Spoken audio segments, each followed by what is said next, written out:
Ayun. So first of all, I would like to congratulate you. I find this a very commendable attempt at world building. Tapos, very interesting yung tribe or yung culture. I'm actually very into yung mga bajaw. So I felt like, yeah, I got a good assignment. And also, I might, ano kasi ako personally, hindi ako talaga nagbabasa na ng fiction in Filipino. So I think the first time that I tried to read it, nahirapan ako. Pero afterwards, I realized, sobrang na-appreciate ko yung language. As in, I felt like, parang very careful yung use mo of your language. And I feel like it's this work that, parang ninanamnam mo siya when you read it. It's like slow, for me, parang slow literature, but at the same time, um, there's action, there's a lot of action happening. Um, so, wait lang. Sige, balik ako. So, I like, for example, I really appreciate your characters. Mga fish out of water sila. Si Utoy, gusto ko yung mga yung use mo ng archetypes, yung parang chosen one, diba? Si Utoy ba to, or si Tata Nestor. Tapos si Tata Nestor, parang merong prodigal son effect din siya, ganyan, di ba? And yung outsider or traveler na si Mara. So I'm very interested in your use of these archetypes and actually and I think you mentioned here naman, so how you will be eventually breaking these kasi you have a lot of questions na sino ba talaga yung chosen one, ganyan. So parang curious talaga ako kung anong gagawin mo. Um, kung if you will go the traditional route na, okay, meron talagang chosen one, or wala talaga, or just like, I'm curious ako how this is gonna end. So you really captured my attention already. And yeah, I mentioned, I find your use of language very beautiful. Um, sorry pa balik yung notes ko medyo malawak. Yung character ni Utoy, I especially like him. Ang ganda kasi meron siyang conflict agad. How you built him up. Yun nga, parang hindi siya close sa mom niya, may prophecy pa sa kanya, tapos nagdagat siya, pero hindi pa siya nakalangoy sa dagat ever. Tapos meron siyang interest in something na hindi yun yung common na practice sa mga ka-age group niya, and even sa mga kababayan niya. So, very interesting. Ang daming possibilities na for yung journey ng character mo, yung conflict. Ang ganda ng pagkakaset up mo talaga, and I really appreciate it. Sobrang nahana ako sa'yo in this regard. I think it's a very promising work. Siguro, I don't know if it's just me because nga, hindi naman ako madalas magbasa ng Filipino work. Siguro there was some difficulty for me sa pagkakaputol or sa length sometimes of the paragraph. Para lang, alam mo yung mga bata lang na pag tinignan mo yung page, parang boom, ang haba ng paragraph yun. Pero sobrang minor lang yun. And maybe yung pagkakaputol lang ng excerpts as well, which I appreciate naman. I think you were trying to give us a more complete picture of your work. And ang galing kasi ibig sabihin na to, halos buo na or buo na yung trabaho mo talaga. Pero siguro for me, just the samples that were given, sometimes parang hindi ko lang minsan makuha yung buong progression ng story sa pagkakaputol. So, yun lang. Tapos, I love how evocative yung mga lines mo. I wish I could do that. I'll try to pick out some.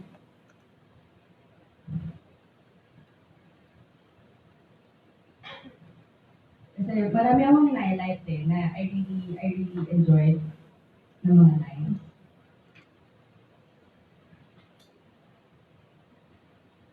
So, yun nga, kaya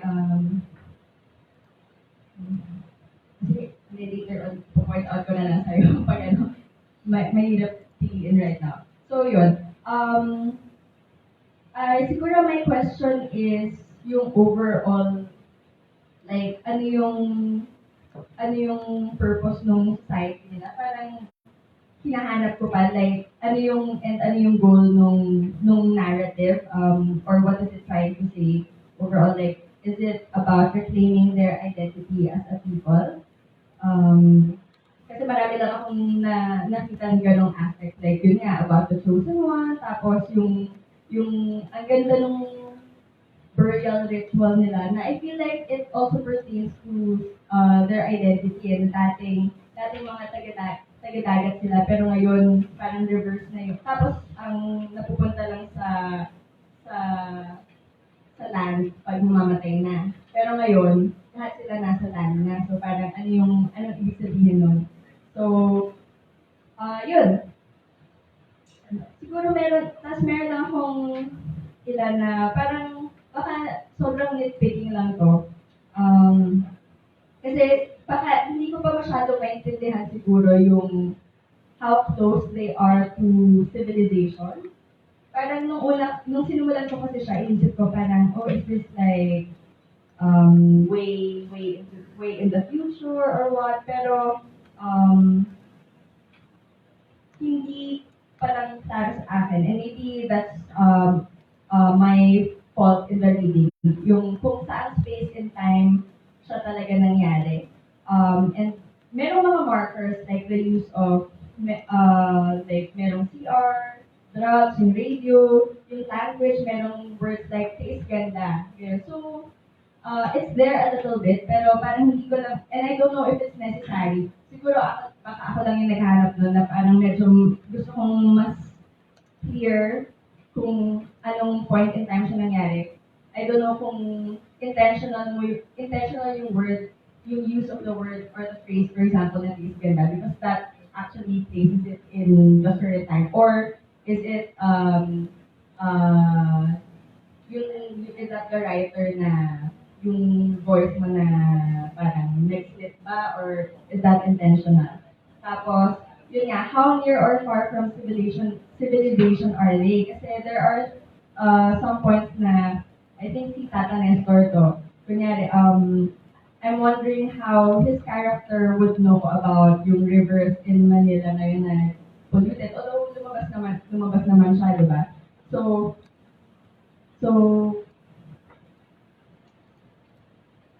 yun na. Tapos, sa page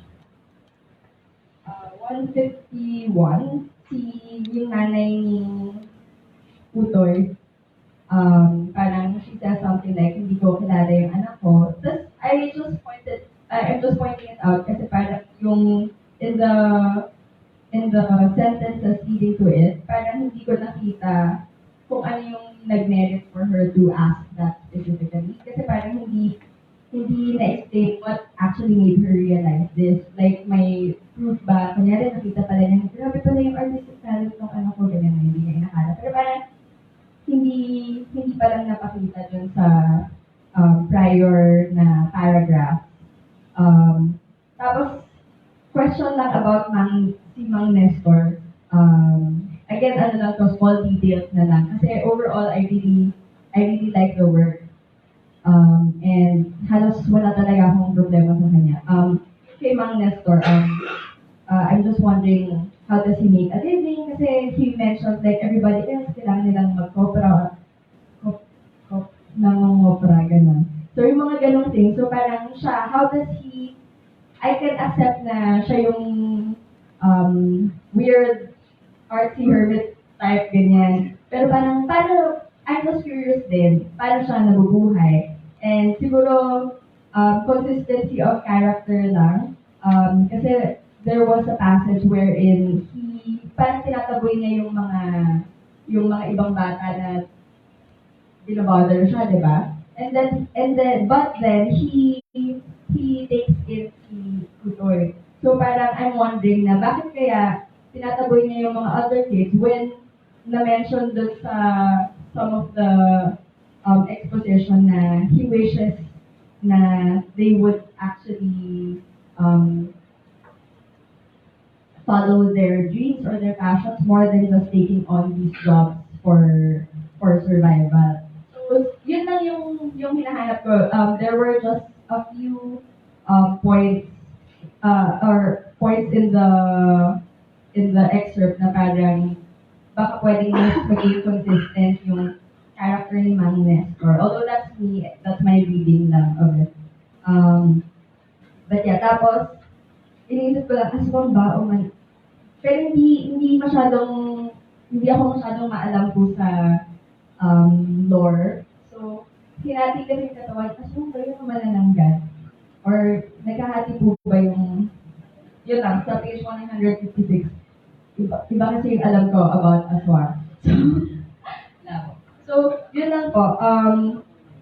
Pero overall, again, I would like to commend you for this work. I really enjoyed reading it. And yeah, medyo I'm envious of you for having created this. Ang ganda niya. So, yun lang. Congratulations. Okay. Thank you, Kat. Ako na mag-moderate ka. Magbigay lang ako ng general and then specific and then suggestion. Bubuksan na natin para sa lahat. Kagaya ni Kat, mula sa pagpili para sa workshop nito, ng mga papasok, hanggang mga ilang araw, gusto ko yung novela nito. No? Charming siya. I think that's the word.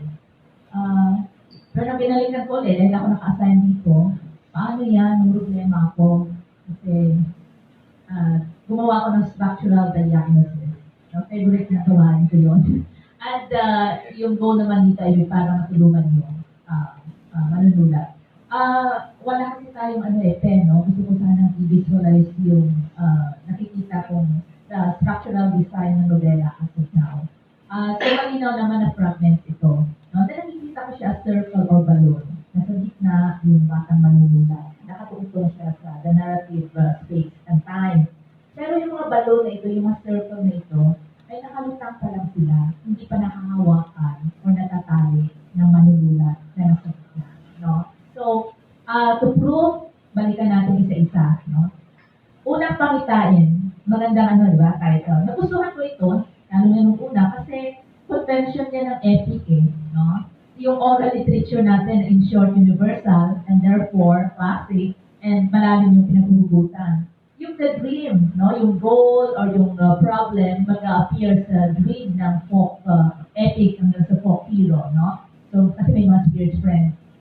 And then, descent into the underworld. Tingnan natin, no? Yung pamitay, di ba, kaharap siya ng dagat. And then, may mga papel, no? And then, nag-descend siya into the underworld, na ito yung sea world. And then, na-frustrate ako kasi pag-end ng chapter nito, ay, dream na lang pala sa totoong buhay. So, binalik tayo mula sa magical world, binalik tayo sa reality ni Otoy, and ayaw ko na ng ganitong motive. Di ba may popular gas-gas na ito na cliche, na merong magandang scene, pagkatapos, ay, ginising siya, dream lang pala. So, para sa akin, sa context ng 24th century, ano na ito? Baguhin na, huwag nang gawin ito. Kasi cliche nito, gas-gas na. No? So, yun yung una kong comment on part. Pangalawa, ang pader. Actually, kwento ito na ang nawawalang ama. Again, very interesting kasi classic yan ang universal. Silang di ba? Yung kanyang goal ay makipagkaya. Palagi yan, no? Nawawalang ama. So, ito yung drama ng kanyang buhay. Pero nawalan tayo dito ng reference to first part. Therefore, yung continuity, maliban lang kay, no? Of course, ito, no? And again, it could just be a line, kagaya ng sa unang nobela. And then, bumalik tayo sa, ito yung prehistory, no? We are introduced to Mara. Anyway, we are introduced to Mara as a character, the documentarian. And ito yung the Badyaw, no? And dito talaga nagsimula yung malaki kong problema. Kasi kahit pa yung Ismael, fictional na island, pero yung mention dito ng mga Badyaw and all, I think ito yung potential ng novela na naging historical. And I strongly, I'm very familiar with the theme, kaya happy rin ako na ito yung assign sa akin. And primarily, yan yung appreciation ko. Kasi nga, konti yung mga water narratives natin. Kaya ako, isa sa mga advocacy ko, yung mga kwentong tubig, no? And I did a good, more or less, no, a relative research, good deal of research dito. So, sa punto na pala na ito, ang ganda-ganda ng element na yun na yung binary ng dagat ang lupa. So dito, ang dalampasigan bilang quote-unquote tapunan actually ng mga hindi nakakasisip. Kasi nabadyaw sila, di ba? Yung dagat, yung buhay nila, yung tahanan nila ay dagat. So yung hindi skilled, no? Sa pagsisid and lahat ng qualities para masabi na ikaw ay isang taong dagat, pinatapon ka doon doon sa dalampasigan. Very interesting. That in itself is more or less revolutionary na hindi dominant, no, sa kamalayan natin. At yan ay may mahabang kasaysayan na pinaghugutan, di ba? Yung the Zulu zone natin, yung the Badyaw nga. At meron mga introduce dito na mga mito, no? Si Mangayaw, si Maayo, hanggang si Sahid Abubakar. At ito na yung characterization nila, yung introduction nila dito. Ito na yung, no? If I have to sift yung mga things, ito na yung integration, yung multiplicity ng mga identities natin, hanggang yung contamination, yung kinatanatawag na realization, no? So, at then, pumasok na rin dito. So, isang chapter lang ito, isang segment, isang fragment, pero dami lang napasok dito, no? And then, pati si Mang Nestor, na puro narration lang, dito na talaga simula yung editorializing, commentary, no? And, naging stereotype, no? Na I think ito yung challenge sa akin na gusto kong i-push yung writer. I-challenge yung mga stereotype na representation or characterization ito. Isa, si Mang Nestor, di ba? So, ito nga yung kinakalaban natin ngayon, di ba? Yung elitist, more or less, na concept natin ng artist, no? And then, naging problema sa akin kasi hindi pa nalatag yung narrative space. No? Ano yung narrative time? And ano yung narrative space? Di ba? The dagat, the coastal community. No? So, nag-mention pa lang siya, nag-narrate pa lang siya, pero hindi pa napapakita, hindi pa kung film ito, boses pa lang yung naririnig natin, no? Hindi natin nakikita yung images, no, ng the coastal community, ano yung mga tao na ito, no? So, gusto ko makita ang dagat, ang dalampasigan, ano yung kanyang description? Wala, hindi pa, no? Kaya dito papasok, I think, yung research, no? Pupunta sa, magbiyahe ka pa sa mga coastal area, and I strongly suggest at this point in time, research mo si James Francis Warren. Siya yung American na, I think, Australian-based ngayon, ethno-historian, James Francis Warren. Siya yung expert sa 17th and 18th century Philippines, specifically yung the Zulu zone. And, actually, yung nire-refer mo dito na dislocation, ito yung dislocation na, di ba, mga Badyaw, mga Tausog, and yung actually yung tinatawag natin Iranon and Ilanon and the Balamige, na dislocate sila dahil na, di ba, sa pagdating ng mga Spaniards, Dutch sa Indonesia, no, yung British sa Malaysia, and sila yung nire-refer actually sa kasaysayan natin na the pirates. No? Although yung word na pirates ay derogatory na dahil ito ay isang English, no, British, Dutch na mga termino. So, ako dito yung kwento nila, no? So, magandang, para maintindihan natin, bakit nga na-dislocate sila? Bakit dati, mula sa dagat, ay napunta na sila sa dalampasigan. So, in short, yung babaylan mo talaga ay kwento na, it's a novel of place. It's a novel of place, and of course, a particular community in that place. No? So, therefore, ngayon, syempre, yung mga basic na tanong, hahanapin mo, no? Sino yung talagang point of view ang magkukwento nito. Okay. Next, punta tayo. Dalawang paraiso. So, lahat itong mga fragments, nag-jump, no? Mga balloons na sila doon, mga circles, pero hindi pa natatali. Pero, may cross-side kasi medyo interesting, no? Dalawang paraiso, dito gusto kong i-problematize na para sa akin failure ito sa characterization, which means, ilang pag-aralan mo yung sensibilidad, no, ng mga Badyaw or mga taong nagaling sa community nito. Really, you want to go to Manila, no, especially kung yung nobela na ito, no? So, in short, meron silang curiosity sa Manila. Pero, ikaw na author, dapat alam mo i-complicate ito, no? Hindi nila alam ito kasi bata sila no? Hindi nila alam ano yung Manila, no? Pero ikaw na author, alam mo kung ano yung more or less Manila, no? So, therefore, siguro, in terms of articulation dito, alam mo yun, yung mga nuances, may irony, diba? So, paano mo ito render na, magkokomentaryo ka na sa economic situation nila. So, ano ba yung alam mo sa economic situation nila? Halimbawa ngayon, di ba? Yung mga fishermen, hindi na nakaka-fish. Kasi actually, yung mga dagat natin ngayon ay nakakonvert na into diving, di ba? Into tourist attractions. No? So ikaw, as an author, dapat alam mo ito kahit hindi alam ng mga bata. Diba? May irony doon, ang ganda-ganda nun eh. Pero hindi pa siya na-present as ironic, no? Yung sawa na sila sa seafood. Whereas itong si Mara, diba? Meron siyang, syempre, napaka-romantic, no? Isang galing Manila, no? Middle class, pumunta doon para mag-document, ganda ng lugar nyo, etc. Pero syempre yung mga bata, diba? Gusto rin naman nila, yung whereas yung mga bata, sawa sa seafood, ang gusto nila pumunta sa Manila. No? So yung ganung irony, i-sharpen mo, no? Ah, kasi dapat ikaw as an author, makaalam ka, no, sa ganitong sitwasyon. Ito yung demand, no, ng nobela mo kasi ito yung pinili mong tema, eh, no? So that would hindi excuse, no, yung ignorant ka sa ano yung condition ngayon, no, ng coastal communities natin. So, ang ganda-ganda irony, no, di ba? Contrast, no, kay Mara na taga city. And then next, ang bagong kita ng dagat. Okay. Dito ulit, no, yung dapat papasok yung makita natin, no, yung kaalaman ng author mismo sa kasaysayan. Bakit na sila nalayo? Bakit na sila na-display? Kasi ito yung title mo eh, no, bagong kita ng dagat, ano yung segment ito, yung fragment ito, no? And then, gusto kong itanong ng manunulat, basic and fundamental questions.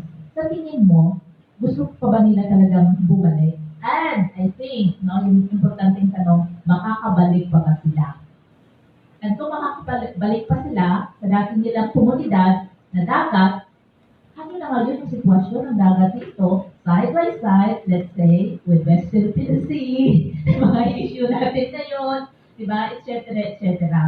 And sinasabi dito na hindi pa nila talaga alam kung anong surang dagat. Fine! Pero, dapat ikaw sa author, more or less alam mo na ito. No? May ano ka na, in short, profiling, yung characterization. And dito na papasok yung gusto kong i-problematize ito in the construct. Kasi nga ito yung problema natin, di ba? Tayo, basta pa rin tayo ng waiting for Maria Makiling, waiting for the Savior. And more or less, we rely, no, sa isang tao para mag-save sa atin. Na para sa akin, pwede itanong muna o i-reconstruct. Bakit nag-intend na sila ng kita ng dagat na mag-save? Bakit hindi sila mag-ban? No? Para i-save nila yung kanang sarili, yung kanang community. Pero inutil sila, wala silang magawa. Bakit hindi sila ng kanang dagat na hindi nga nila alam kung ano yung mukha niya. No? Kahit si Jesus Christ, diba, naniniwala tayo kasi may mga signs. Diba? Pero yung itanong dagat, wala mga signs. Diba? May suspecta tayo na ito na si Otoy. Diba? Pero yet, diba? That is yung narrative. Hindi siya naging development ni Otoy to be the bagong kita ng dagat. Just like this is the becoming of a folk hero or an epic hero. Walang ganon, no? Kasi nga, nagpalipat-lipat yung, no, bola ng mga naratibo na hindi pa siya natatali. Napuhusan ng malamig na tubig. Cute yung mga title, di ba? Cute, no? So, dito I think, yung coastal community nga, hindi, yung eksena, hindi pumasok si Otoy sa paralan kasi nga doon siya pumupunta kay Mang Nestor. Di ba? So, yung The Apprentice, no, ng itong sikat at bumalik na artist sa kanyang community. At itong total promising na kaya ina-adapt niya bilang apprentice niya, di ba? Pero may mga hugot dito, di ba? May mga hindi pa nare-reveal na mga kasaysayan sa mga dynamics ng mga community. Hindi ko nakita dito yung coastal community. No? Ano yung daily activities nila? Ano yung matunog? No? Ano yung pinakakabalahan nila? Medyo parang telenovela na Desitesa, yung Tata Nestor, no? Let me see Mang Nestor at work. Paano niya ginagamit yung kulay? No? In short, execute it. Kasi lahat ito narration na mode pa lang. Nagkakape ba siya, etc. Connection ng kape sa ibang parte, pero again, lahat.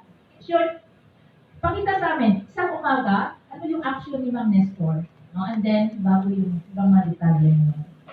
Now, dahil sa aswa, hindi yung binibigay na nobela na reason, flashback ito na part. Ito yung reason bakit naalis na sila sa community. Pero na-confuse ako dito, no? Sa pagkabasa ko, ito yung si Mang Nestor. No? This is the time to Mang Nestor. Kaya di ba, napalayo siya. No? And, dito yung CR, na-introduce specifically. So, kaya sabi ko, ano ito? Early American period, 1900. No? Kasi nga ito yung panahon na, di ba, yung Amerika, sila nag-introduce sa atin ng health and sanitation, yung concept na Yung lahat ng mga public magkaroon ng CR, di ba? Kasi nga, di ba yung dating ano ka lang, nakapatong lang, no? And then, eventually, namigay sila via equivalent ng Department of Health natin, ng mga libre via, di ba? Department of Social Work, etc., etc. And, what about it? Kung nga ba yung ASWA, I think kailangan i-problema tayo ito, no? Kasi kung community ito, di ba may mga ano yan, close family ties? So, tribo-tribo ito. At ang inaccuse sila na aswang, ganun lang, umalis lang sila, wala man ang tagisan, wala man ang kumampi ng mga katribo nila. Di ba ganun yun kapag nasa community? Di ba? Hindi naman ibig sabihin na kapag i-accuse kita, natanggapin mo lang, nalaban ka, di ba? And you have your own family para mag-defend sa'yo. Ito lang na nakakadali, na-accuse na sila ng aswang to go, no? And may means sila para umalis. Hindi lahat ng gusto umalis, makakaalis, di ba? So yung mga ganong bagay, ito yung kailangan i-problematize yan. Kaya again, babalik sa profiling. Profile ng community, profile ng pamilya. Meron pa maganda dito, may mapa ka no, which is good. No? Pero mapa pa lang ito even ng Ismael, hindi pa nakasama saan siya in relation sa ibang isla even. No? So talagang pabalik ka sa totoong mapa. Ano yung mga bodies of water between Mindanao and Visayas? And saan mo i-locate yung Ismael mo. In short, kahit fictional siya, which I strongly support na dapat fictional siya, pero grounded siya sa katotohanan. No? Next, siya ang lahat. Dito talaga ako medyo naloka. Kasi, lahat ito po kay Tata Nestor, no? So, narrative ni Tata Nestor, lahat siya to. May anak pala siya na si Stephanie. Hindi Stephanie, Stephanie. No? Talagang Stephanie ba? Stephanie. And then, siya ang araw, ang lahat, no? Ni Mang Nestor. Pero lahat ito, narration. Sila nakita bakit siya ang lahat, siya ang araw, even. No? And, bakit siya nalayo kay Stephanie? Anak niya sa labas si Stephanie, hindi malinaw sa akin, no? Basta hindi may anak siya, si Stephanie, and hindi siya lamang kasama na yun. May na-mention dito, minatahan ko, puta. Puta. No? May dito na-introduce yung word na puta. So, kasi hindi lang ito inosente ng detalye. Di ba? Ano ba yung puta? No? So, fortress, di ba? And yun nga, sa kasaysayan, sa pagbasahin mo si ano, kasi nga, sa mga months ng July and August, yung mga Balanigi at Ilanon, kasi yung para sa kanila, yung dagat at yung buhay nila. So, nung dumating yung mga colonizers, bakit kaya nila na yung mga colonizers na ito lang yung tinawag sa dagat? Kaya, di ba, para sa kanila actually, yung pagbibihag ng mga tao ay hindi masama. Para sa kanila, marker actually yun ng pagiging tunay na anak ng dagat. No? Pero yung mga coastal communities, lalo sa nasa months ng July and August, ito yung kinatakutan nila, yung pagdating na ng mga Moro. Kaya pala na-stigmatize o na-demonize yung mga Muslim, yung mga Moro, kinatatakutan. Kasi nga, namimihag sila. No? So, kaya yung pag-build rin ng mga kuta noon, maliban sa, of course, no? Para sa tierra, etc. So, yung mga ganitong bagay, no? Next, ilog at pag-ibig. Ito yung katapusan. Ito yung kwento ni backstory ni Tessa at ni Artem, yung tatay ni Odoy, no? Na ang tatay na, kumbaga, hindi dapat babanggitin, no? And then, flashback sa distant past ni Tessa, and then merong introduction ng babaylan, ito ngayon the coming of the pag-portal ng the coming of the hitanong pagbabalik, no? Ng hitanong dagat. And then, pero yung pabuong section ito yung romance, no? Love story. Cute yung courtship. I think, balikan mo, dagat yung ano natin yung space mo, yung coastal area. So, ano kaya mga narrative doon? Napakadali na lang dito, binigyan ng flower, then, ayun lang, wala man lang, in short, ano yung daily activities sa community, napakita mo kung movie ito, ano yung ginagawa nila. So, itatag mo, no? And then, so napakabida po yung tag dito na the love story, no? Nagtatampuhan, then na-introduce dito yung 1988. So, 1988 pala ito, may bagyong Ruby.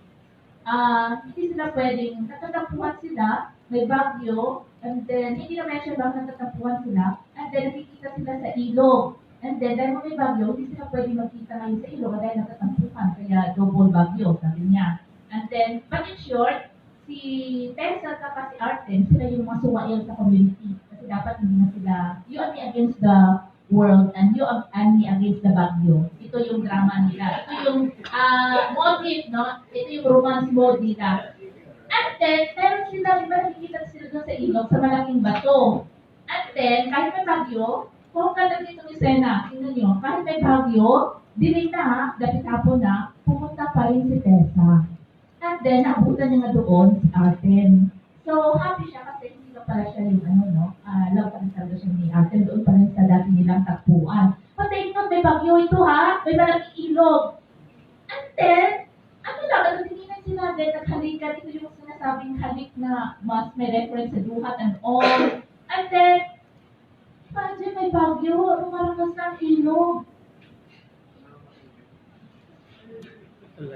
Pero, hindi ito nag-figure out sa pag-describe ng eksena na yon na parang ano lang, no? Napakadali, parang magkaharap lang sila and all. No? So, I think wag mong kalimutan. Kaya yung suggestion ko, talagang i-visualize mo yung narrative space mo and wag mong makalimutan. Halimbawa, kumusta yung daan papunta sa ilog ngayon para kay Tessa? No? Kumusta yung, di ba yun madilim? No? At then, yet, parang nanonood ka ng Star Cinema na pelikula, no? Sa description ng love story na yon, 1988, di ba? In a province, in a coastal area, no? So, sa Kapuan, profile ng lugar, geographical na location, bodies of water, magkakaugnay sa mas malawak ng mundo, mag-decision ng panahon, dapat i-identify mo ano yung distant past, ito yung historical, no? Na kailangan mo mag-research. Ano yung recent past, ano yung present, and sasakutin mo ba yung future, and saan mo i-locate yung novela mo? Sa distant past, lahat, or sa magiging present, past, present, yung technique ng framing, or gusto mo ba lahat, no? Magiging linear, no? Na lahat ito nasa distant past. So, sino nagkikwento? Sino yung gagawin mong storyteller, central storyteller, or iiba-iba ba yung point of view? Kung iiba-iba yung point of view, syempre meron malinaw na distinction. No? Kaya dapat babalik sa characterization. As of now, fragment siya. No? Ano yung magtatali sa kanila? Mga ilang posibilidad, goal. Dapat may posibleng goal yung magtatali sa kanila. Posibleng conflict, at ito nga yung pagsusolve ng conflict, ito yung magpapagulong ng narrative, kaya susundan natin. Or pwede naman isang, tinatawag natin yung emotional or affective na ito yung mag-resonate, isang detalye, isang pangyayari, na ito yung mag-resonate, no, sa mga bola ng naratibo na ito.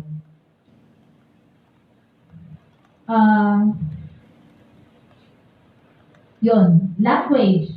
Maganda yung lengguwahe mo, no? Lyrical, poetic, and I like may pagka-conversational. Pero yun nga, no, you have to decide. Makakatulong kapag ma-identify mo yung narrative style mo. No? So, yung mga tiis ganda na yun, mga etc. No?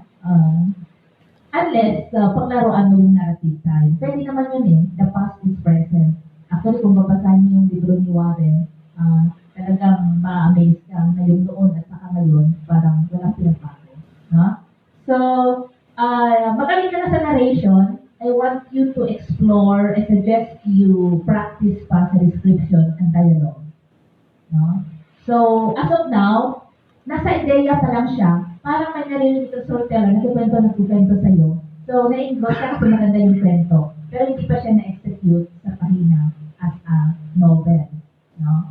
So, kailangan pang ipadanas. Parang I love you. No? You are in love with the idea of love. Pero hindi mo pa actually ina-execute yung love na yun. Kaya, hindi lang, isang beses lang hindi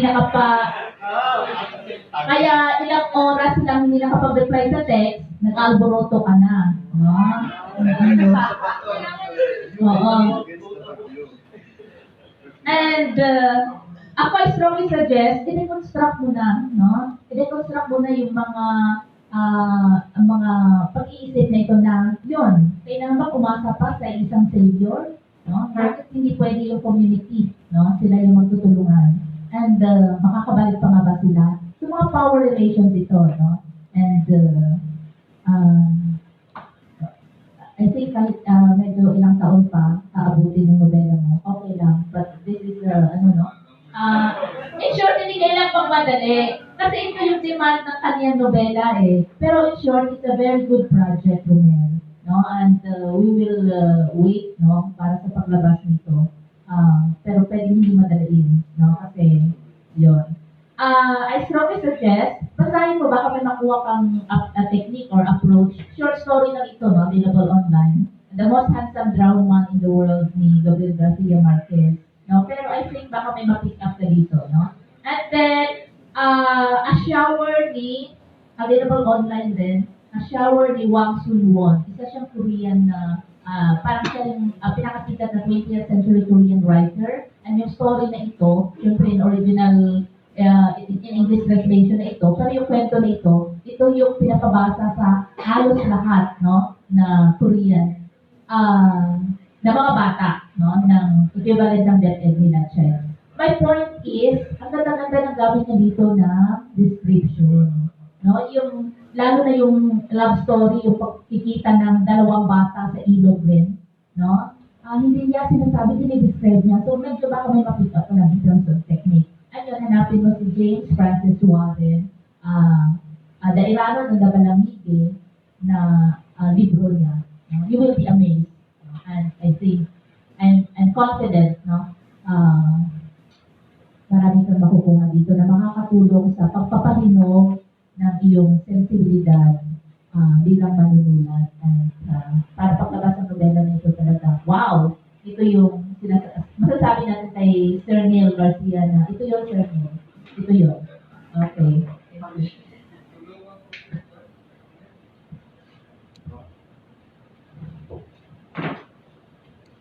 Meron isang mabuting usapan yung gagawin natin ngayon. Intindihin muna natin ito, pero bago natin intindihin, yung mga related literature dito, yung binabanggit mo dyan, yung pirate, police, and property, no, ni Kay Warren yun, yung piracy in the Philippines, no? Pero ang related tayo rito, yung amina ng mga alon. Badyaw ito nobelang pambata ni Eugene De Basco. So may gumana, kaya lang, kung naman ito, hindi siya nagpunta ng Mindanao. Nag-research lang, nag-interview. Kaya lang, malapot ito, nakarating ng Maynila. Makakatulong din sa'yo yung The Songs of Tolanda. Pinayo ito na publication. Sino na author? Nemo. Ang ganda-ganda. Maganda pa sa mga short stories. Ano yung mga sulo-sulo. Anyway, let's go back to your project. Yung attempt mo, YA. Pero gumagawa ka ng bagong universe. Ano yung universe na ito? Yung worldly. Paano mo gagawin ito? Mag-research ka. Kahit gagawin mo lang reference ito, yung gano'n, para siguro, ang gagawin ko sa iyo ngayon, magre-reality check ako ng mga pages, no? Para lang, ang i-edit mo o kaya i-reconstruct mo. Ang isang alternative, pwede mo rin gagawin. Yung wordling naman, basta iwasan mo lang yung dulo nun, i-accuse ka ng exoticizing. Na yung nakikita ni Ma'am Jen, ang dami-daming nangyayari doon. Yung mga cute lang yung natitisan. Mag-upisa tayo. Yung nasa malayong lugar ka na primitive, tapos yung pader, yung dinding nila, pader, ano ka? So, manggagaling yung semento kung dadalhin mo ron. No? Yung mga ganun-ganon, yung tukot ko yung attention. Ang isang solusyon sa lahat ng sinasabi ko, pwede mo rin huwag kang maniwala sa akin, gawin mo yung design eclectic. Yung lahat mali. Pwede naman yun. I-redesign mo. Yung una, halimbawa yung pangalan mo, Putoy. Batangas yun. Doon sa Bisaya, magiging Dudong yun. Kung Bisaya na yan. O kaya ano pa ba? Toto. No, yung Toto kung gawing Iloilo. So yun yung ganun. yung mga details kasi, essential dito.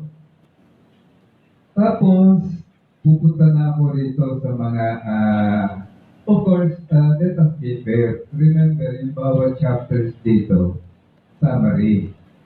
And therefore, this is not yet fully utilized. Kaya ang pwede siguro mag-comment ako rito, baka, sir, promise pa lang to, hindi ko pa ito nare-realize.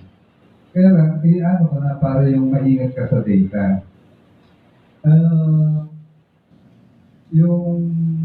Yung mama mo, yung mama, Bisaya yun, o kaya Bicolano. Sa pag mama, iba yung mama sa mama. Pagka yung mama, kayo papa yung naiisip nyo, iba pa din yun, no? Yung mama, rich yun, asintero. Yung mama, mga katulong yun, nakarating sa Manila, na yung papa, mga driver. So, may ganun eh. Halimbawa, yung i-check natin para hindi siya nandun sa level ng yung mga generic sinister artist. Ano yung art niya? Ethnic ba yan? Kung ethnic art yan, makulay yan. Tapos may mga ano yung elements of designer. Bakit siya naging international? Kasi siya yung unang makakaalis eh. Kaya nga yung title, ang pagbabalik ng bago itanong dagat. Kaya hahanapin ko agad doon, ano yung luma. Tapos kung ang istorya, nag-digress muna ako, kung yung istorya yung pagbabalik na gano'n, baka ang thesis nito may nakakabalik ba? O may gusto bang bumalik? No? Sapagkat ang panahon ng umiikot, laging may present, wala namang kung babalik. Anyway, yun yung challenge. So gusto makita yung sample ng art. Kaya sabi ko, gawin mo eclectic. Yung lugar mo napakahirap. Yung mga tao naninisig nga lang eh. Pero may gunting. Saan sila bumili ng gunting? Priority ba yun sa fishing community? Hindi lang may gunting, may magazine pa. Wala nga nakakarating dun eh. Kami gugupitin yan. Dinagin mo ng mga missionaryo. Yung mga libro nila, Bible, gupitin mo. Ngayon, pagka yung ginupit-gupit mo, saan mo itindikit? Yung reality check nga nito, may pagkikit pa, kanin ba yun? Pero may problema ako sa kanin. Remember, ang tinatanim nila, cobra. Ano kung patanga naman ng mga tao na to? Yung layo-layo, ba't ka nagtatanim ng cobra, hindi mo naman makakain yun. Pagtanim ka ng kamuti, ng mais, ng mani, lahat ng binabanggit ko, ang tawag dito, kung pinuna yung kwento, ay for detail.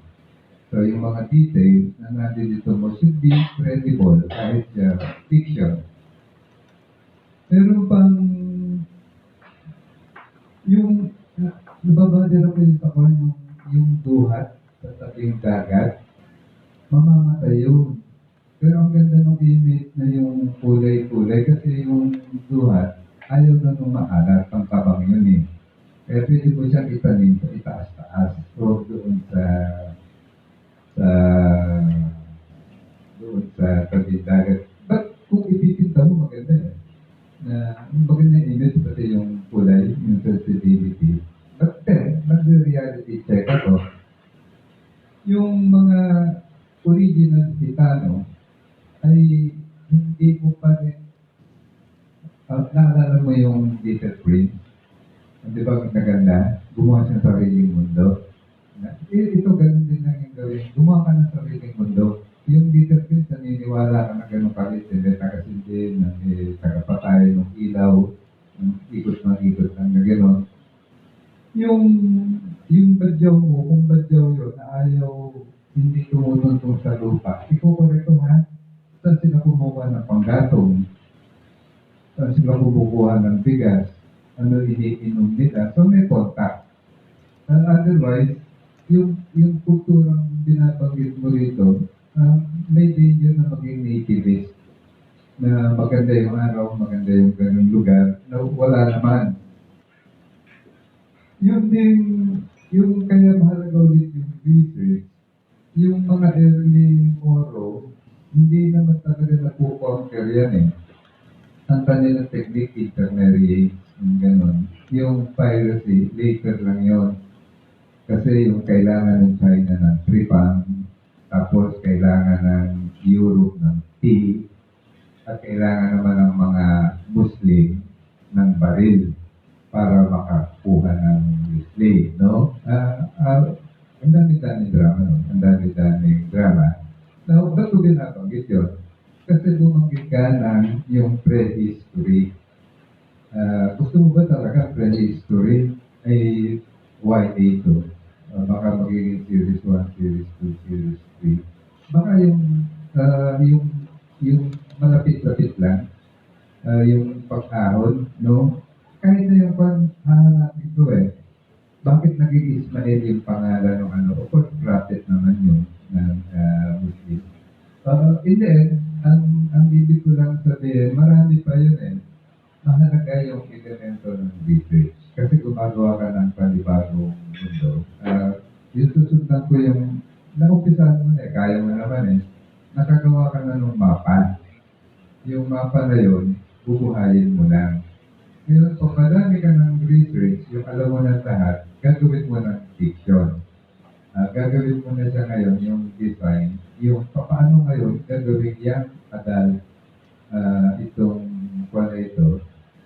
At meron pa eh, yung ang hindi ko kayang maisip yung paggawa mo ng yung beautiful world na sa paningin ni Utoy eh. Fantastic yun eh. At hindi ko alam kung paano mo gagawin. But then again, yung binabanggit ko ay maaaring makatulong sa mga possibilities dahil napapansin niyo ba, yung bawat chapter nito isang page lang. And therefore, mga kuha pa lang ito, kumbaga draft. No? Kaya ayoko siyang tignan ng mababago naman siya ito eh. Kaya nag-limit lang ako dun sa comment ko na yung hindi eye for detail. So much detail, magiging indexing lang naman ito. Andiyan yun, baka nag-i-impress naman, marami lang. But then yung mga details dito, hindi pa siya natitig doon sa mundo na gusto mong gawin.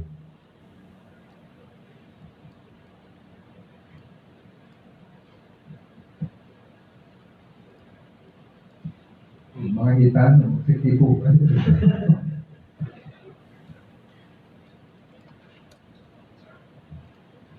O kaya yung mga nagwaway-day. Ginawa ko lang yung mic kasi walang nagsasalita. So, ako na lang.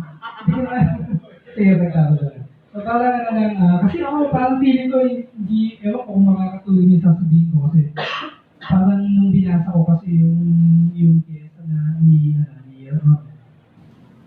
Masyado na ako na-hypnotize agad. Ang ganda kasi ng mga salita, ng mga description, mga ganun. So, parang, minsan hindi mo na na-describe agad yung situation kasi na sinasabi ni Ma'am.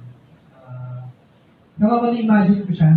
So, parang sinasabi nga ni Sir Lee, minsan kung madudraw yung character, parang ako kasi parang naisip ko na siya in storyboard. So, parang, ang ganda lang.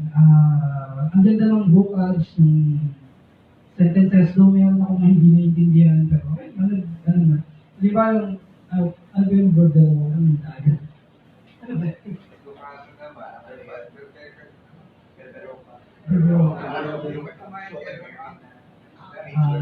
Ano yun? Okay, sige. Yan, tapos, nagustuhan ko din yung sa umpisa pa lang, may prophecy.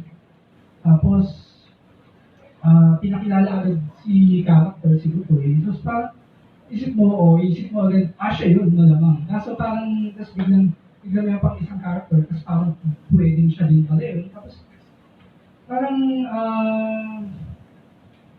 ang saya, ay parang okay kasi yung parang sinabi agad, tapos may prophecy, tapos hindi mo rin naman alam kung magiging sila o sino sa kanila. Tapos meron dito na sorry pa kung yung pagbabalik ng kita ng dagat, parang isa siya parang kalapagligtas siya, sino siya, pero ano siya, tapos mula saan ililigtas, hindi mo din alam. Pero kumbaga, kung ako at naisip ko yun, na saan niya ililigtas or anong klase ko, may inis ako. Pero naunahan niya inunahan niya Parang ang daya niya doon is, sinabi niya, siya mismo nagtanong na ililigtas mula saan or mula kanino or paano paraan or sino. So parang minsan technique ko din kapag kahit ako nalilito ko or di ko ma-explain, uunahan ko yung leader ko na ako na yung magtatanong. Kunwari, Mr. Kunwari. Tapos, sobrang tuwa ako dun sa pagbabasa. Hindi ko na siya masyadong na-criticize na maayos or na-himay na maayos. Kaya sobrang nabilib ako kay Ma'am Jen. Sobrang himay talaga. Ang ganda. So, kasi Sir June, detalye talaga ng koko. Hindi mo pala pwede ito. Ako hindi ko na kasi inisip yung dahil masyado na ako na-inlove dun sa salita. So, pero siguro ang makakatulong lang sa sinabi mo wala nung way sa masyado. Pero kung alam mo yung The Red Turtle, ano siya, full-length na movie, animation siya. Hindi ko alam kung French made, pero international. Japanese ko. Pero parang nanalo siya sa isang French something. Pero yung The Red Turtle, ano siya, buhay isla. Basically, parang sobrang calm ng buhay. Pero may conflict. Tapos parang yung conflict na nangyari doon, yung tidal wave, parang bagyo, yung sinabi niya. Ang ganda ng pagkagawa. So parang buhay isla, kalmado, pero bigla may conflict. Ganun. Sayang na. Kung ano, madami na silang na-recommend na readings. Pero wala ba, pagod ka na magbasa. So manood. Yeah.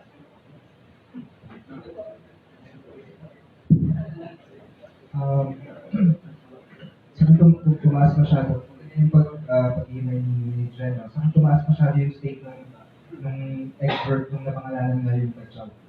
Correct me if I'm wrong, medyo pejorative na yung pag-job. Ano ba, sir? Medyo derogatory na siya. Ang ginagamit ay sama, no? Sama nila ako sa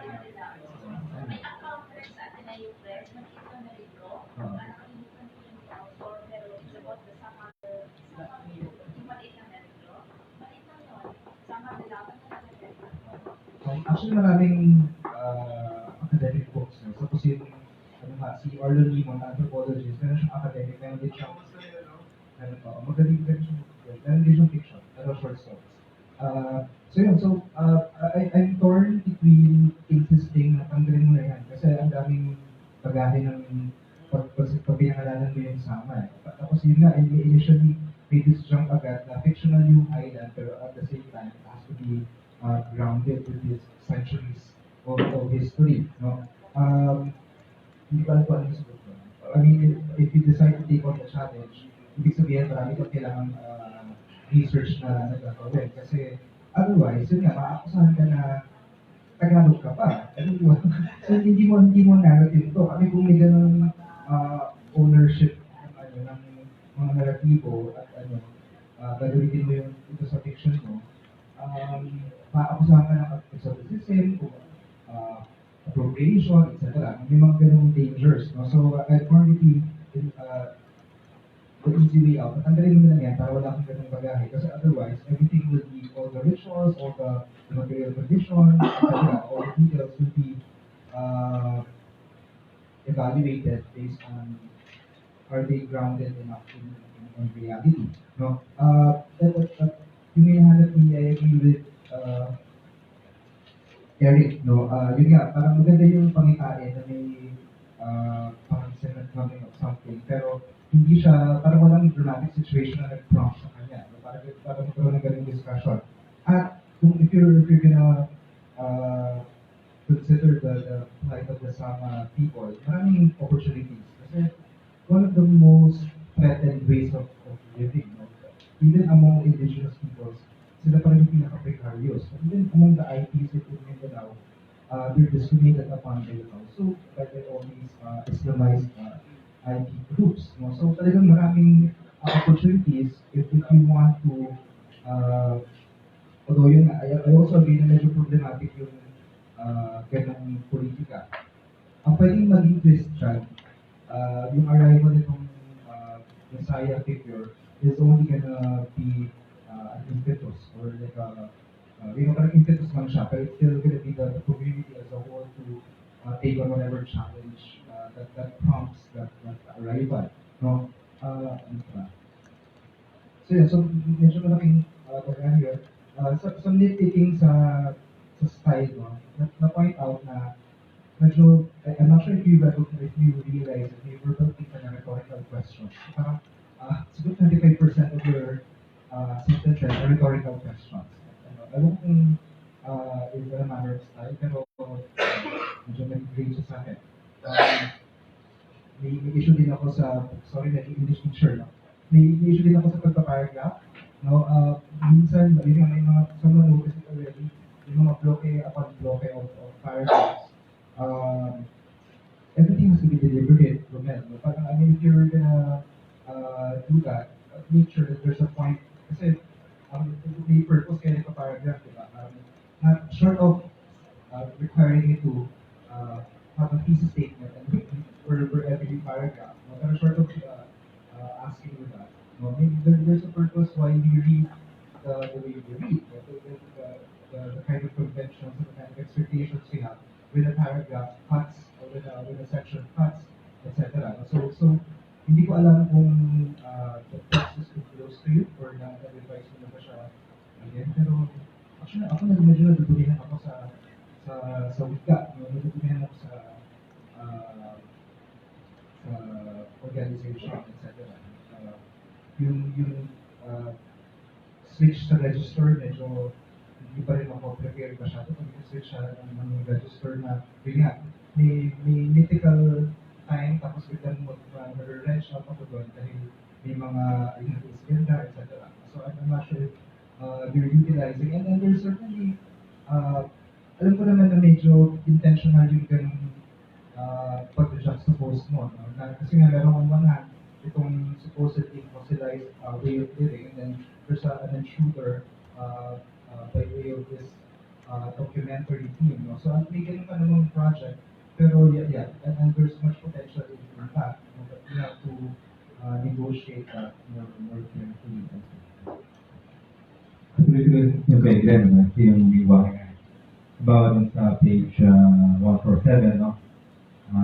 Maraming taon ng lipas, yung mga nangako ng Muslim, ito promo ni Said Boubacar, mga kasama nila. So ito may parang ethic quality, no? Tapos one paragraph later, nang dumating ang mga manakop na Espanyol, nagsimulang makontamina ang kanilang lahi, natuto silang manamit ng mga ubot ng garang, kasuotan, mga Filipiniana, parang palang hybrid ng Hispanic na kultura at Tagalog. May bigat sabihin, kaya ako sumisisid ay yan. Tapos yung mga dati, nung sinaunang mga batya, mga nakabahag lang, solve na. Tapos, yung description kay Nestor, ang natatanging sensible na tao. Tapos, may mga walang halong etros, mga ganyan. Parang jarring ng flow, mga salita. Kaya hindi ko alam kung sino yung narrator. Ano ba yung background ng narrator? Pagdating ng lingwahe, ano? Tapos, since ginagamit mo naman yung badyaw, bakit naroon tayong bagong Gitano? Why not badyaw na lang, no? Yung, kasi, siyempre, Gitano, Espanyol na Egyptsy, Gitanong dagat. Bakit kailangan natin Gitanong dagat? Bakit hindi badyaw? Yung gamitin na ito naman talaga, mas talaga sa Southeast Asian na term para sa kanyang uri ng pamumuhay sa karagatan. Ngayon, yung main tip ko ay saugnate maliban siyempre sa mga yung shifting nga, no? Pero pwede naman yung shifting din sa idea ng timeline na maaaring makita dito sa iyo. So, timeline, no? So, yung isang clue sa timeline na ito ay nabibigay mo ay ang music. No? Ngayon, this is difficult. Kasi anyone who knows music and reads Nestor and Swati Line, hindi ma-identify kung saan siyang period, no? Diba? Siyempre, supposedly artist si Nesto, mga artist na hilig sa tugtog, habang nagpipinta o gumagawa ng ano, di ba? Kunyari ganyan yung ating stereotype ng artist, ano? Tapos sabihin natin, ano naman natin kapag linggo, mga lumang tugtugin na pinatugtog sa radyo, yung Nestor, ano? Buti nga, ano, at least, di pa rin nabubobo na lang ang mga matanda. Tulad ko, matanda, ano? So, it's supposed to be old, right? Sa mga bagong kanta sa radyo, regalo nila sa amin yun, wala yan. Frank Sinatra, Beatles, hanggang sa inabot ko pang New Wave, no?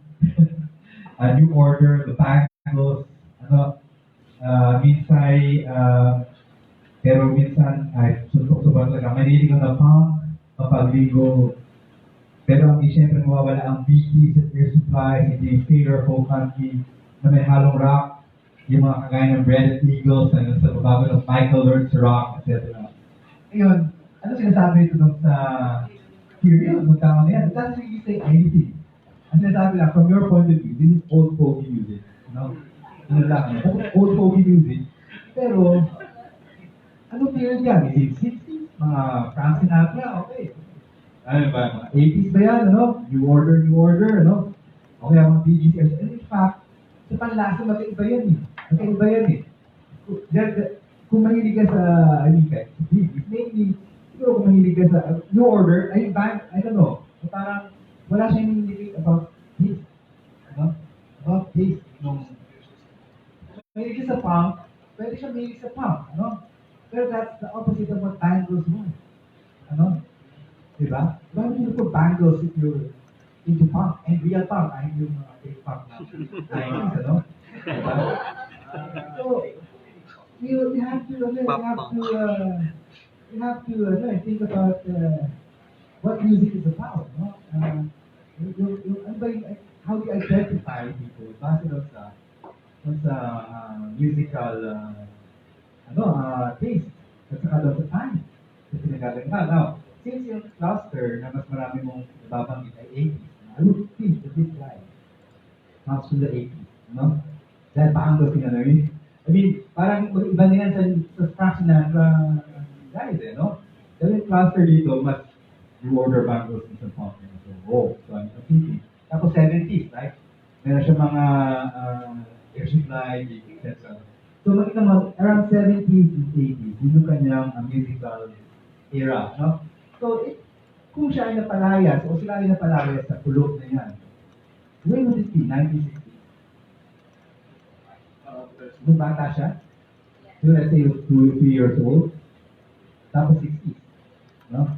Ngayon, si Utoy, 1988 nakita yung novel niya si Art, no? etc. So when he met Nestor, he was around 5 years old. I think, Nestor, makatakot siya na, di ba? Si Utoy, no? So that would be around 1993. Ano? So how old is Nestor? Naganap yung yung aswang portion ng 1960s. This is yung 30s. Late 30s, ano? Sabihin natin, no? So, hindi pa siya katandaan. Hindi pa katandaan at siguro from their point, hindi pa katandaan na 30s, no?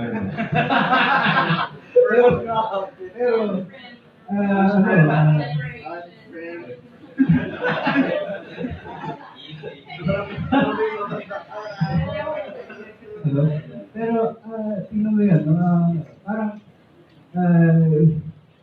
kailangan mo tingnan rin, kung 96 nagaganap yun, why would it be happening all that time? They remember sila mga sulog, let's get those, mga witches out of our island, yung mga ganyan, gusto yung mga tao, kanya ko ng dati, tapos, ano pa yung mga maaaring nangyayari nung panahon na yun. So, kailangan, yun nga yung mga clues niya, napapakita yan nung timeline. It's possible problem is the timeline. Kasi si Nestor, itweeted ako sa kanya. Kasi isang character yan sa ating research. Hindi siya philosopher, like philosopher. He's an artist. But what does he actually feel?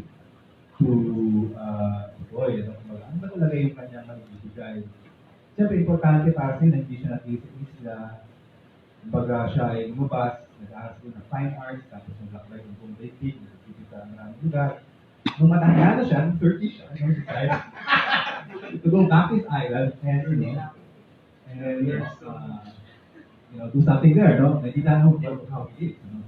Ganyan. So, ano ba yun, no?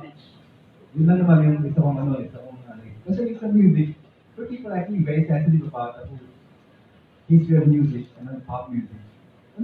That tell us anything. You have to be more sensitive about yung most of the mga artists, yung mga yan, may talagang factor what they like. There's an identity. This doesn't show identity. If you like Bangles and you like you order James Taylor, it doesn't show you any identity.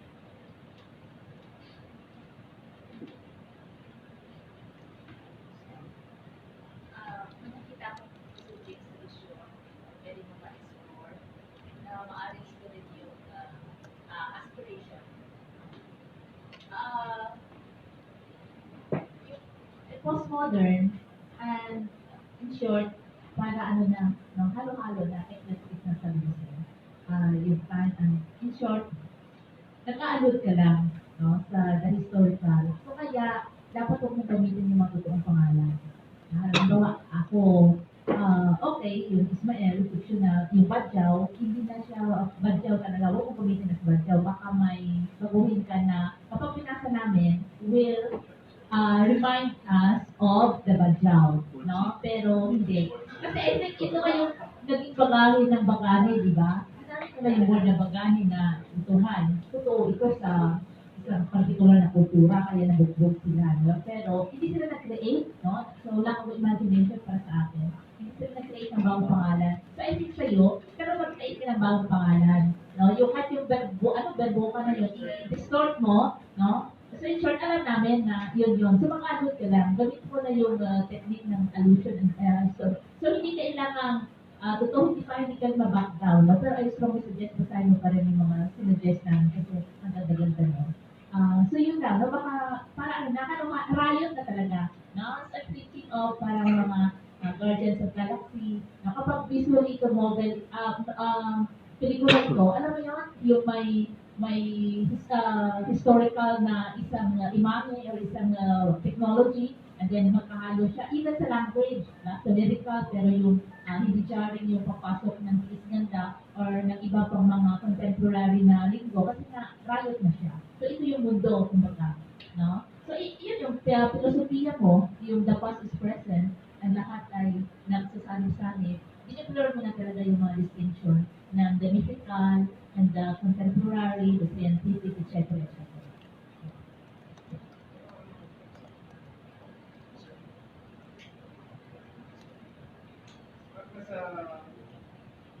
Nasa pagitan siya ng Visayas at Mindanao. Wala kang certain questions na yan, di ba? Otherwise, you just set it in Game of Thrones. Masyadong naman yun. Although, alam pa rin natin na Adrian Paul, meron pa rin. Pero once, sa pagitan siya ng Visayas at Mindanao, iba yung pangalan ng island, problematic na. Oo. Pero mukhang may advocacy siya about that eh. Gusto niyang set siya talaga sa located sa Pilipinas. So, it's always. Well, yung ginawa ko nga dun sa first novel ko, nag-create ako ng island. Na malapit sa Pilipinas. So, pwede magkaroon doon. So, pwede isa pa hindi na discover na island sa Pilipinas. Di ba may mga latest news ngayon na may mga bagong na discover na island at sa latest. Ano ba yung lista? The island of the future.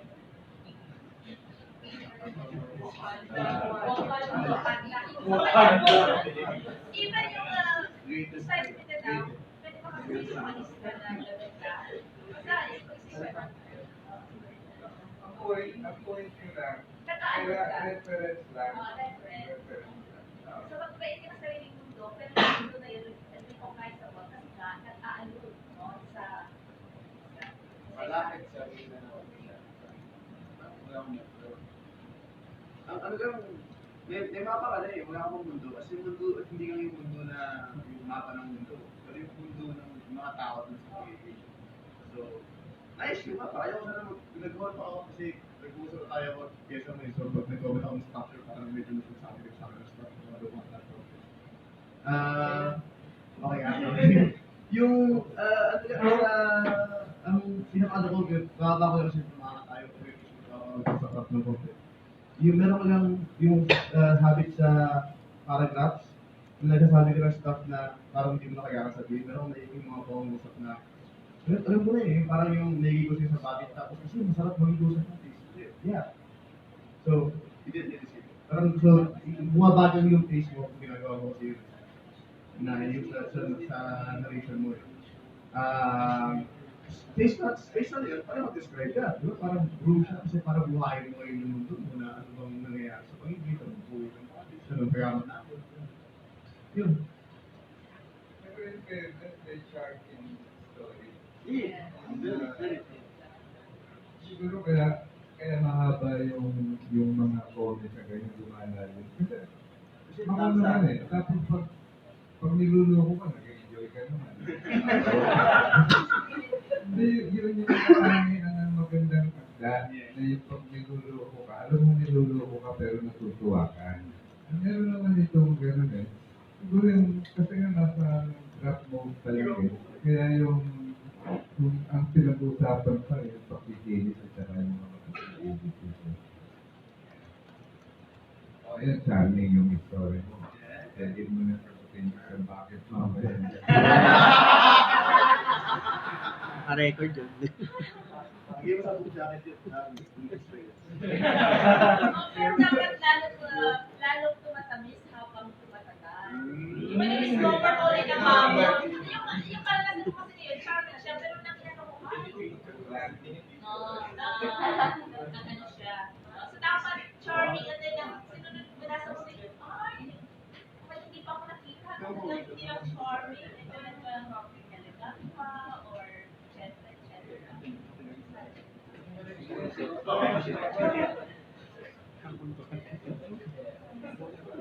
Pero yun, mas makukulo ako yun at mas madali kapag nag-post mo na ano siya na.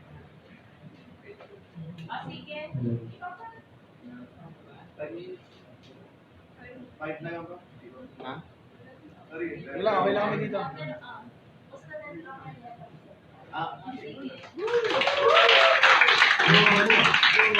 Sige. Salamat po sa mga comment. Pero yung problema ko talaga bago yung mga araw pa yung workshop ay yung gap nung pagsasabi, yung time ng pagsasabi, tsaka kung ano na itong novela na to sa ngayon. Kasi naiwan na yung sinabit ko dito ay naiwan na nung ginagawa. Kasi tinutuloy ko siya, hindi ako nag-ano na parang ano lang, ngayon pa lang, parang ang dami ng pagbabago katulad ng bawa siguro kaya yung kay Sir Bongin ay yung 1988 na problematic tapos yung matanda ay hindi yung pala matanda dito sa ganito. Kasi yung 1988 ay maling parang binago ko na siya, ginawa ko mas 2000 pa ganyan. Tapos yung pag-alis ay parang panahon pa ng hapon, gano'n, umalis yung matanda. Pinalaya sila doon. Tapos, ang daming mga nakita ko kasi contradiction na nakita rin dito na ginawa ko sa proseso ng pag-revise siguro. Kaya, ito yung panahon din na talagang sobrang helpful ng lahat ng mga suggestion kasi nandun ako sa proseso ng pag-aayos dito sa novela. Kaya, sobrang salamat. Tsaka kaya wala ko talagang sana gustong itanong na nasagot ng mga kagad ay yung dapat ko pa bang alisin yung badyaw, yun talaga yung inisip ko or at least i-distance man lang yung mismong mga tao dun sa mga badyaw. Kasi sa current ano nito, sa current state ng nobela, ang ginawa ko ay, pinaano ko, nilayo ko ng konti. Parang, wala nang material implication yung pagiging badyaw, na parang, kinukwento na lang sa kanila na, nagsabi sa amin, ang lahi raw natin, mula sa, so, in-utilize ko rin yung ibang mga lumabas ng Philippine or na parang folklore nila na hindi ko na ilagay dito sa nababasa nila na may isang pagkakataon na yung mga Badyaw people na ano sila na nangingisda sila, kasama sila lahat. Tapos, nung nandun na sila, nung paparating na yung bagyo, yung leader nila na nagtusok ng malaking poste dun sa floor ng dagat para hindi sila makalayo dahil sa bagyo. Pero, hindi nila alam, yung natusok nila, yung ilong nung lombohan ng pagi. Tapos yung lombohan ng pagi din ay natutulog. Tapos nung nagising na, nung umalis na yung pagi, pinakay sila. So yun yung mga detalye na yung nailagay ko kasama rin sa mga research na ginagawa ko dito sa mga Badyaw. Pero tingin ko maganda nga baguhin ko na lang yung pangalan ng Badyaw. Siguro palitan ko na lang ng ibang title. So, ayun, yun dun sa music, kay Sir Bong, siguro, tama nga yung sinasabi nila Sir Jun na hindi ko talaga mawawala yung biographical na pagkakataon or kahit hindi ka nagtatangka, laging may biographical. Kasi tatay ko, ito yung music niya, na medyo natataka lang ako yung tatay ko kasi, yung record niya, collection, sobrang, parang diverse talaga, yung pinapatutog na, there's so flex, may biglang, naman, ganyan, kalayo na, yung mga bagong, may na world music, Joe Ayala, so, meron ka, pwede rin. Yeah, pero siguro yung pagkakakaroon sa part na yun ay hindi siguro na-highlight. Ay yung, parang gusto kong yung radyo. Parang yung radyo, siya, random siya. Lumalabas. Siguro mas gusto kong i-highlight siguro para hindi na na pagka umaga, ganito yung pinapatugtog. Na parang hindi siya ganun ka nag-ano sa case ng party. Natutuwa lang siya na nilalilig siya na ganito kasi parang resonance. Yun. Salamat po sa yun yung ko. Ito kasi mahalagang gusto kong ganun siya ako.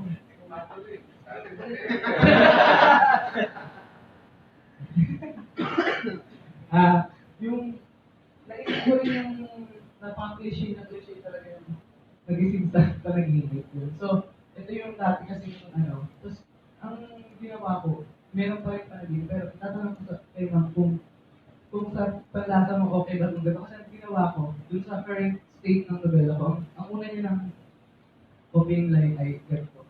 Katulad ng ilang lumang pelikula, nagising siya sa panaginip. Yun yung unang so, alisin ko. It's a page na. Yeah.